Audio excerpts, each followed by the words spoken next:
If you recall, in the last movie you created a series of controllers for the spine.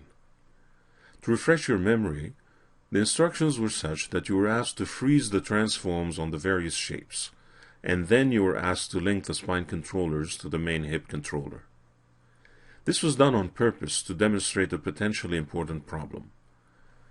If you freeze transforms first, and then establish hierarchical links, you will encounter problems when you transform objects back to 0 again.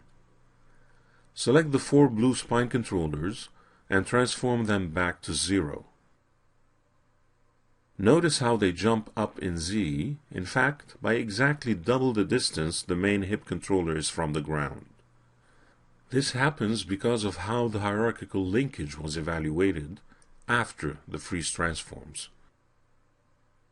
Press Ctrl Z to undo the operation. The trick then is to create the hierarchy first and then freeze the transforms. This way, when you transform back to 0, everything would work as expected. Unfortunately, you won't always remember to do that in the proper order. In some cases, as it is at this point, you can make the necessary corrections. This means that after ensuring the hierarchical links are in place, you can freeze the transforms one more time. This ensures freeze transforms is evaluated on an already established hierarchy. Unfortunately, if you've already added wiring and expressions to the system, freezing transforms again will void all that hard work. In that case, you may want to consider position constraints. Let's simulate the problem one more time. With the 4 blue spine controllers selected, click the Unlink button on the main toolbar. Freeze the transforms again, and then link the selection one more time to the main hip controller.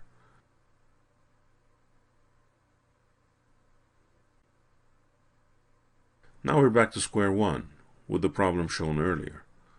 Let's imagine you've already made a fair share of work on this, and that you don't want to lose it by using freeze transforms again.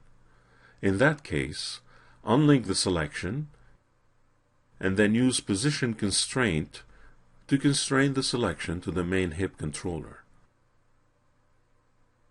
This relocates some of the controllers. You just have to select them individually and adjust their offset status in the motion panel. You certainly need to relocate the neck and the head shapes, but the hip and spine-based shapes are already in the right place. Mind you, it won't hurt to retain their original offset either. If you test it out now, and transform the controllers back to 0,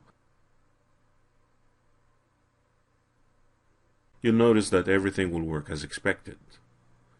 In the next movie, you start rigging the spine.